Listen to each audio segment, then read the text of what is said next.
మీరు బట్టతలతో బాధపడుతున్నారా? కేవలం ఒక్క రోజులో శాశ్వత పరిష్కారం. ఉచిత కన్సల్టేషన్ కోసం కాల్ చేయండి. బీజేపీ లీడర్స్ కి బెదిరింపు కాల్స్ వస్తూ ఉన్నాయి. గతంలో కూడా చూసాము, చాలా వరకు బీజేపీ లీడర్స్కే బెదిరింపు కాల్స్ అయితే వస్తూ ఉన్నాయి. ఇటు ఎవరైతే మావోయిస్టుల నుండి కావచ్చు, లేకుంటే ఉగ్రవాదుల నుండి కావచ్చు, బీజేపీ నేతలకైతే బెదిరింపు కాల్స్ వస్తే వస్తూ ఉన్నాయి.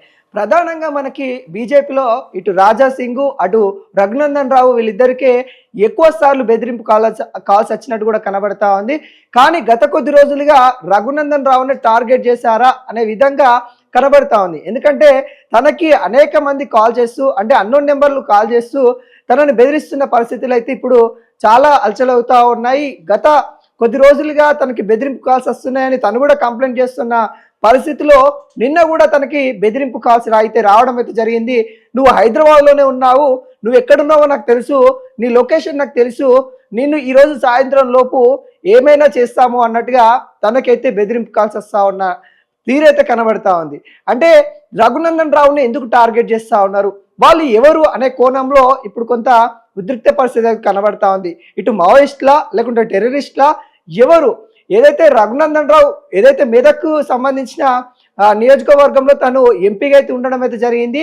ఆ ఎంపీ స్థానాల్లో ఏదైతే తన నియోజకవర్గం పరిధిలో కొన్ని మసీదులకు సంబంధించి వాటిపైన కూడా తను ప్రశ్నిస్తూ ఉన్నారు.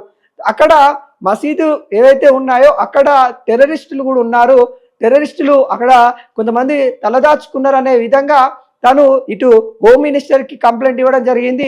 అదేవిధంగా కేంద్ర హోంశాఖకు కూడా కంప్లైంట్ చేసిన పరిస్థితి కనబడతా ఉంది.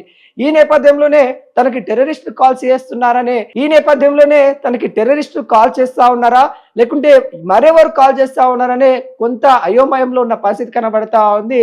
నిన్ననే తనకి కాల్ అయితే రావడం అయితే జరిగింది. అదేవిధంగా గత కొద్ది రోజుల కింద కూడా మనం చూస్తాం, రాజా సింగ్ కూడా బెదిరింపు కాల్స్ అయితే రావడం అయితే జరిగింది.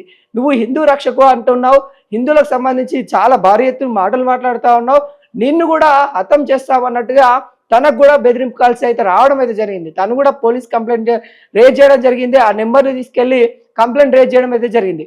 ప్రధానంగా ఇటు బీజేపీ లీడర్లో ఇది తరచుగా ఉంటున్న పరిస్థితి అయినప్పటికీ కానీ రఘునందన్ రావుకి పదుల సంఖ్యలో ఈ నెంబర్స్లలో అన్నోన్ నెంబర్ నుండి రావడం కూడా అనుమానాస్పదంగా అయితే కనబడతా ఉంది. రఘునందన్ రావుని ఎవరు టార్గెట్ చేస్తూ ఉన్నారు, అక్కడ ఆయన మీద కూడా అనేక ఆరోపణలు ఉన్నాయి. రఘునందన్ రావు ఏదైతే పేదలకు సంబంధించిన భూములను కొంత కబ్జా చేసిన కోణంలో కూడా అక్కడ స్థానికంగా కొంత ఆరోపణలు వచ్చినాయి.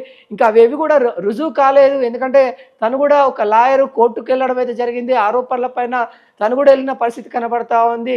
మరి వాటిని కూడా అంటే సాక్ష్యాధారాలు లేవని కూడా కోర్టులు చెప్పడం అయితే జరిగింది. అలాంటి కోణంలో మరి ఎవరు మరి తనకి కాల్ చేస్తూ ఉన్నారు అనే కోణంలో ఇప్పుడు పోలీసులు అయితే దర్యాప్తు అయితే చేస్తూ ఉన్నారు. రఘునందన్ రావుని ఎందుకు టార్గెట్ చేశారు, ఎవరు టార్గెట్ చేశారు అనేది కూడా పూర్తి స్థాయిలో తెలియాల్సిన పరిస్థితి కనబడతా ఉంది. మరి బీజేపీ లీడర్స్కు మరి ఇది తరచుగా అయిన పరిణామమైనప్పటికీ కూడా రఘునందన్ రావు ఎందుకు టార్గెట్ అవుతున్నది అనేది కూడా పూర్తి సమాచారం రావాల్సి ఉంది.